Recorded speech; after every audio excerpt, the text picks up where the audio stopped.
안녕하세요. 맥킨의 지혜투자클럽입니다. HLB 그룹 공식 블로그 공지사항 주주간담회 면담 질문엔 답변 18개 내용 팩트체크 두 번째로 7개까지 해드렸는데 남아있는 11개 팩트체크 해드려보도록 하겠습니다.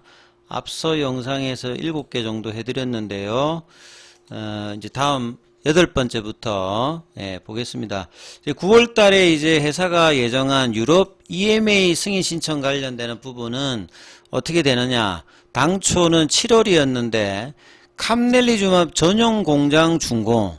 요게 이제 항서제약이 이제 그 성카디아 수조에 있는 성카디아 말고 캄넬리주맙만 지금 이제 교차 생산을 하고 있거든요. 수조 쪽에 성카디아 쪽에서는. 근데 이제 캄넬리주맘 전용 공장을 착공이 아니라 준공을 감안해서 이 9월에 신청하는 것으로 계획을 수정한 후, 그러니까 결국 이제 캄넬리주맘 전용 공장 이 부분들이 이제 뭐 CGMP 관련되는 부분으로 처음부터 준공을 했는지 이 부분도 이제 확인을 해야 되는 거겠죠.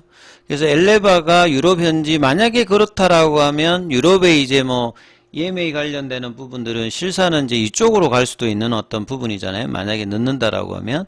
그래서 현지 이 컨설팅 기업과 협업하면서 준비를 진행해 왔다.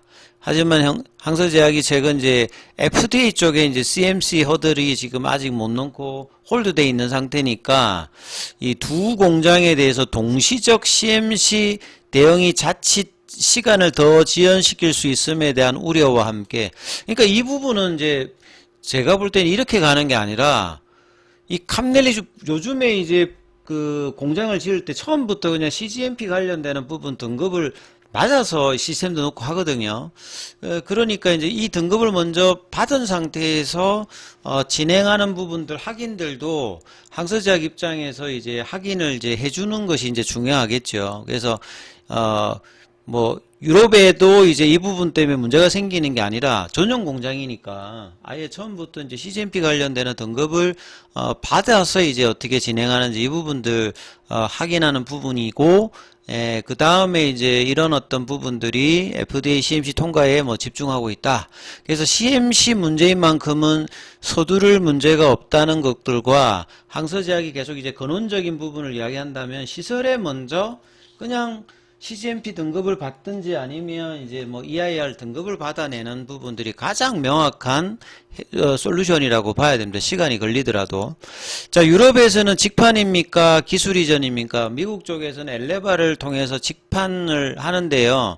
유럽은 기술 이전 방식으로 이야기는 여러 번 뭐 과거에도 했기 때문에 이 부분들은 EMA 허가 신청을 넣는 거라든지 승인 이후에 기술 이전을 추진하는 것이 더 유리하다. 그래서 유럽 관련되는 부분들은 지금 FDA 관련되는 이 부분하고 연동돼 있고 항서제약하고도 좀 연결돼 있기 때문에, 그래서 결국은 이제 항서제약이 어떤 입장과 어떤 계획을 가지냐에 따라서 뭐 신청 기간들도 뭐 결정될 상황이다. 이렇게 지금 보여집니다. 내용을 보면 거의 그러니까 지금 NDR 수준의 IR인데, 자, 이런 부분들이 IR을 통해서 이야기하지 않고 주주간담회를 통해서 이렇게 이야기되는 것들도 굉장히 좀 안타까운 부분들이죠. 정상적으로 이제 기관 투자자들이나 이런 투자자를 대상으로 진행하면서 해야 될 사항 정도 수준입니다. 그리고 핵심적인 부분들은 항서제약의 굉장히 중요한 어떤 입장들을 계속 이야기하고 있다. 이렇게 봐야 되겠죠. 그 다음에 이제 그 9월 말에 리라포라틱 관련되는 프리 NDA 이런 이야기들이 뭐 그러니까 리보세라닙의 대체카드라는 우려가 나온다. 이에 대한 설명을 해달라. 그렇게 보는 시각이 있을 수 있다면 이해한다. 이건 과거에 이제 2019년도에도 위함이 안 됐을 때 간암이 나왔고, 그 다음에 뭐 최근에도 여러 이제 M&A를 하기 때문에 긍정적으로 보면 파이프라인 확장이죠. 근데 이제 이게 시장 신뢰가 없었을 때는 전략적인 어떤 선택이 과거에 뭐 이런 사례들이 있었기 때문에, 그래서 진양군 회장이 이제 뭐 지금 이야기를 하는 부분들은 아필리아 이야기를 지금 하고 있거든요. 그러니까 아필리아 관련되는 부분들은 제대로 뭐 이렇게 진행이 되지 못하고 이제 아예 했기 때문에 오히려 2019년도에 위암에서 이제 간암으로 이제 넘어갈 때 어떤 상황하고 좀 비슷합니다, 지금은. 그래서 리보세라닙 위암을 커버하기 위한 것이 아니냐. 말이 있었다. 그 당시 이제 아필리아 같은 경우에는 이게 뭐 정도가 조금 다르죠. 그러니까 상업화 관련되는 이제 근접한 어떤 라이센스인이다. 요렇게 생각했고, 이건 또 뭐 세포독성 항암제 형태이기 때문에 지금 막 생각하는 신약의 뭐 개념보다는 당장에 뭐 이게 그 매출을 만들어내는 뭐 요런 정도의 어떤 내용이기 때문에 조금 이제 그 성질이 좀 다르죠. 그래서 신약 개발의 기본값은 성공이 아니다, 실패다. 뭐 대부분 한 5% 미만의 성공 확률을 가지기 때문에 신약 개발의 도전은 굉장히 리스크가 있는 부분은 분명히 맞습니다.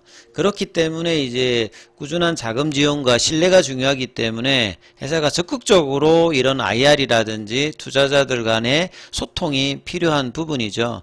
간암이 성공하지 않았는데 무슨 단간암이냐. 그래서 긍정적으로 보면 그 파이프라인 확장이니까 볼 수 있는데 이런 과정들을 소상하게 이 비즈니스 구조에 대해서 설명을 좀 안 해왔기 때문에 더 자주 해야 된다라고 말씀을 드리잖아요. 그래서 리라프라틱 관련되는 부분은 작년 뭐 말에 라이센스 인을 해서 FDA 도전의 파이프라인을 좀 더 확장했다 이렇게 뭐 이해를 하시면 될 것 같습니다. 그 다음에 이제 최근에 이런 중요한 상황에서 이제 정세호 대표가 그 대표직에서 이제 그 사직이 아니라 인사권의 형사다. 뭐 이렇든 저렇든 사실 이제 중요한 순간에 뭔가가 리더십에서 이제 좀 달라졌다. 그 다음에 교체의 배경이 새로운 단계로 진입하면서 새로운 단계가 아니라 이제 그 본래부터 투트랙으로 간다고 했기 때문에 자 이런 것들도 회사가 생각하는 부분과 시장이 생각하는 부분은 분명히 조금 차이가 있다라고 보셔야 됩니다. 그래서 스톡옵션 관련되는 이야기들도 나왔는데 지금 뭐 이 부분들은 회사가 이렇게 명쾌하게 이야기를 해줄 수 있는 상황은 아닌 것 같고요. 뭐 정세호 대표 입장이 이제 지나고 나면 이 부분들을 알 거고요. 그 다음에 최근에 좀 논란이 되었던 작년에 발행됐던 그 전환사채 관련되는 풋옵션 형사 300억, 360억인가 이 부분들이 나오면서 회사 유동성 관련되는 부분에서 뭐 그 더벨에서도 기사가 나왔기 때문에 상당히 뭐 이거는 중요한 어떤 부분이거든요. 그래서 자금 운영에 차질은 없다. 이미 여러 차례 말씀드린 것 같이 정자는 유상증자는 지금 뭐 하기가 어렵습니다. 예, 주주들 입장에서는.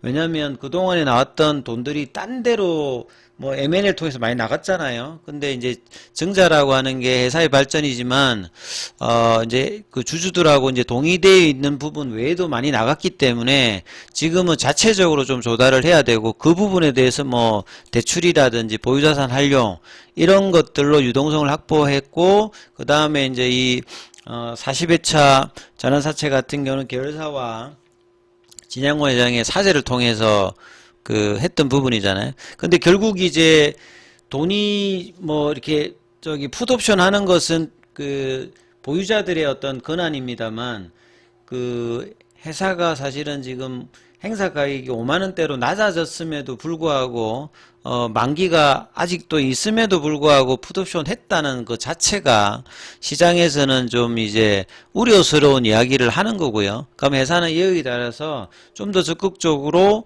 40회차 뿐만 아니라 41회차에 뭐 기존에 이제 그 12대상자들이 들어오는 이런 부분까지 확인하는 게 이제 주식시장이니까 이런 부분들도 회사도 시장에 대한 이해를 해야 되는 상황이라고 봐야지고요.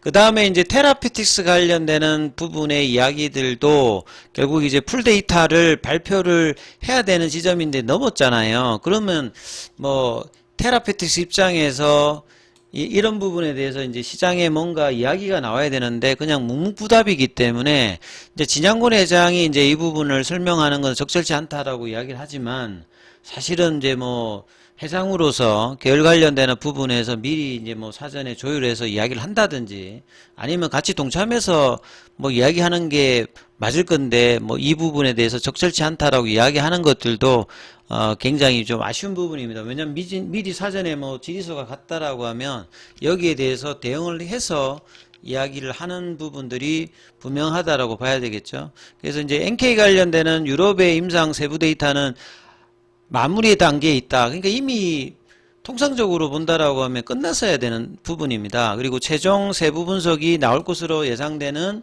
9월달 초에 이제 테라피틱스의 대표가 적절한 방식으로 주주와 소통할 것이다. 그러니까 요 부분이 이제 중요하겠죠. 그럼 테라피틱스는 여기에 따라서 이후에 이제 미국 임상 관련되는 부분 어떻게 진행될지 향후에 이제 뭐 전략적인 선택이 어떻게 하는지도 살펴봐야 되는 거고요.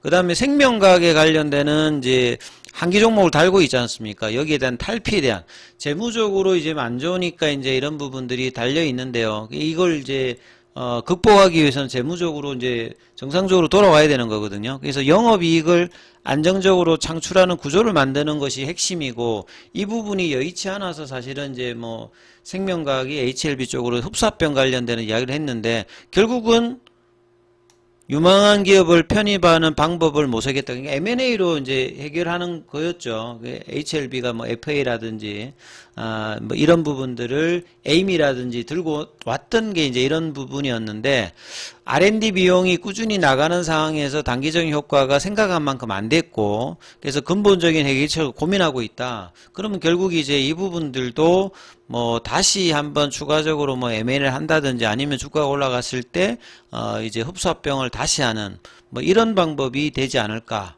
이렇게 좀 봐야 되겠죠. 뭐 여기서 나왔던 답변은 지금 근원적인 어떤 해결은 안 되는 어떤 내용이다, 이렇게 봐야 되겠죠. 결국은 재무적으로 개선을 해야 되기 때문에. 그 다음에 이제 뭐 다음의 내용이 결국 이제 주가가 올라가게 되면 재합병 관련되는 부분들이 중요할 거고요. 결국 이제 합병 결의했을 때 주가가 낮았을 때 했기 때문에 이제 생명과학 주주 입장에서는 굉장히 좀 뭐 불만인 상황이었고요. 합병 무산 이외에도 다양한 이제 플랜을 준비해 왔다. 그래서 HLB든 생명과학이든 결국 기업이 신약 리보세라님이 허가가 되면 전체 기업 가치는 상승할 것이다. 중장기적으로 모든 계열사의 주가가 함께 올 것으로 판단하고 있다. 그래서 합병은 그 과정에서 방법일 뿐 반드시 재추진해야 되는 유일한 상황. 그러니까 주가가 올라가면 다 해결이 된다는 거죠. 그 다음에 이제 신약 허가가 되면 재무적으로 다 돌아가기 때문에 장기적으로는 이 말이 맞습니다만, 이제 단기적으로 이제 이런 상황이 아니기 때문에 뭐 주가가 올라갔을 때 반드시 재추진해야 되는 유일한 수단은 아니지만 뭐 추진을 못할 이유는 또 없을 거라고 보여집니다. 그래서 향후의 재합병 추진 사항은 주가에 영향을 받는 시장 환경, 그 다음에 이런 영향에 가장 중요한 게 이제 신약 허가 일정이죠. 주가가 올라갔을 때 그때는 이제 주주 의견을 듣겠다. 근데 이제 이사의 결의라고 했을 때 그 과정에서는 주주의 의견을 고려하지 않은 어떤 상황이었거든요. 그래서 이런 부분들도 향후에 내년도까지 본다라고 하면 주총 때 논란이 될 수 있는 뭐 내용들이라고 봐야 되겠죠. 그리고 이제 한 세 가지 정도 남았네요. 최근에 주가 하락, 그러니까 타이베이 미팅 이후에 30% 이상씩 주가 다 빠졌거든요. 그러니까 이 부분에 대해서 최근에 주가 하락은 회사 입장에서 어떻게 생각하느냐. 임상이 성공했음에도 불구하고 CMC 문제로 작년에서 두 번째 CR을 받은 이후에 구체적인 지적사항을 시원하게 공개하지 못하면서, 사실 이거는 굉장히 좀 아쉬운 부분이죠. 왜냐하면 폼 483이 이미 인터넷상에서는 다 지금 돌고 있는 상황이고, 그 다음에 뭐 피어스파마닷컴이나 FDA 사이트에 들으면 이거 다 지금 확인이 되는 부분이거든요. 그런데 이제 비밀 유지 계약으로 뭐 공개를 못하면서 그 불확실성과 불안감이 정폭되었다. 그리고 뭐 시간의 문제다, 이런 어떤 워딩으로 주가가 계속 빠져버렸죠. 시장은 악재보다는 불확실성을 더 싫어하는 만큼 항서제약 관련 사항을 명쾌하게 공개하지 못함이 답답한 부분입니다. 그러니까 이런 부분들도 뭐 회사는 알고 있다는 거죠. 그래서 훗날 자료가 공개되면 불확실성이 해소될 것이다. 결국 이제 이 부분들은 이제 승인이 나야 이제 뭐 이 불확실성에 대해서 회사가 명쾌하게 이야기하는 거고, 항서제약이 이야기하지 않는 이상 굉장히 제한적인 어떤 뭐 이야기들이다, 이렇게 보여지는 거죠.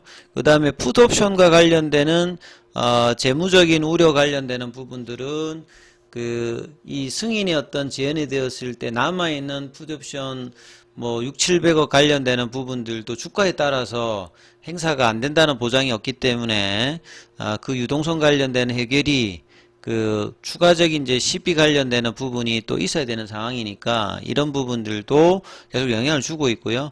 이 공매도 이슈 관련되는 부분들은 거래량이 작다든지 공매도가 이런 상황에서 이 공매도 압력을 거래량이 안 터지면 계속 행사하는 부분들은 분명하잖아요. 이거 불확실성이 있기 때문에. 그래서 이런 부분들 때문에 좀 더 신뢰성 있는 부분과 항서제약의 어떤 타임 스케줄이 명확해야 돼야 이 부분들이 극복이 가능한 어떤 부분이다.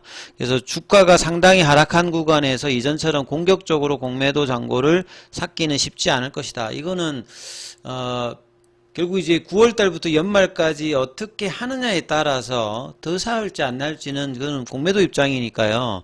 회사가 이런 부분들에 대해서 판단할 수 있는 부분은 아니라고 보여집니다. 공매도 입장에서는 불확실성하다라고 하면 거래량이 안 들어오고 신규 매수가 결국 들어오지 않는다라고 하게 되면 공매도 압박은 있는 부분이기 때문에 오늘의 이제 이런 불확실성 어느 정도 해소한 부분에서 신규 매수가 향후에 어떻게 들어가는지를 같이 이제 판단하면서 해야 되는 상황이고요. 그래서 9월 달이 이제 중요하겠죠. 리라푸라티닙 뭐 NDA 일정이라든지 뭐 항서제약의 상황들은 이제 8월 말, 9월 달, 그다음 연말까지 중기적으로 주가가 어떻게 형성되는지를 살펴봐야 될 거고요. 그다음에 이제 17번째, 과거처럼 유튜브 채널 통해서 주주들과 더 활발히 교류할 계획은 없냐? 과거 많은 주주들께서 유튜브를 통한 소통이 분명히 장점에 있음에도 불구하고 일부 내용이 왜곡되거나 악용되는 사례가 있다면 중단을 요청했다. 예, 제가 유튜브에 통해 소통했던 이유는 모든 주주님께 동일한 정보를 투명하게 제공하고 기록으로 남겨 향후에도 신뢰 있는 근거로 삼기 위함이었다. 앞으로 회사는 주주님들의 다양한 의견을 존중해 필요하다는 판단 시 적절한 방법으로 다시 소통할 수 있도록 검토하겠다. 자, 이 부분도 지금 회사가 시장과 소통하는 방법이 다른 회사하고 좀 차이점이 분명히 있거든요. 그래서 뭐 일장일단이 있습니다만 뭔가 좀 불확실성이 되고 시장이 이제 이런 그 작년도 같은 경우는 주가가 조금만 빠져도 즉시 이렇게 블로그에 올린다든지 했는데 올해 같은 경우에는 1월 달에는 굉장히 좀 적극적으로 하다가 또 이제 막상 CRL 이후에는 조금 이제 이 소통이 뜸해지는 이런 어떤 주기적인 어떤 성향을 보이고 있는데요. 그래서 일괄적인 어떤 이런 그 블로그라든지 유튜브라든지 해야 되는데 그 판단 자체를 일관성이 있어야 된다는 겁니다. 그러니까 뭐 어떨 때는 열심히 하다가 어떨 때는 안 하다가 이렇게 하는 것 자체는 시장에서는 긍정적이지 않다는 부분들도 회사는 제대로 좀 인식을 해야 되는 거고요. 마지막 질문입니다. 주가가 탄력적으로 상승하기 직전 작년도에 보면 재작년도 11월 달부터 IR을 했고 그때 주가가 이제 3만원대에서 4만원, 5만원 이렇게 올라갈 때였거든요. 그리고 35회차에 이를 정도로 열심히 IR을 했잖아요. 근데 이제 현재 영업점 대상 IR은 향후에는 뭐 할 계획이 있느냐? 예. 리드로서 가장 어려운 상황을 직접 돌파해야 한다 생각하며 필요할 때는 앞장서 돌파구를 마련해야 한다고 보고 있다. 그동안 회사의 기업 가치가 가장 저평가되어 있다고 판단할 때 지금 이제 주가는 이제 그때 수준으로 지금 다시 내려와 있는 상황이잖아요. 그러니까 2023년도 11월 주가 올라가기 직전으로 이제 주가 다시 지금 내려와 있는 상황이기 때문에 영업점 IR을 통해서 적극적으로 소통해 왔다. 그러나 최근 많은 질문이 항서제약의 준비 상황과 직접 연관되어서 비밀 유지 계약, 이게 이제 이번에 핵심이겠죠. 비밀 유지 계약 때문에 FDA나 EMA나 다 이게 연관이 되어 있다. 시원스럽게 답변 드리지 못하는 부분이 있어 고민이 된다. 예. 근데 이 부분들은 항서제약과 정말 뭐 파트너십을 있다면 비밀 유지 계약 사항을 제외하고 그냥 이야기를 이런 식으로라도 해 나가는 게 필요하다고 보여지거든요.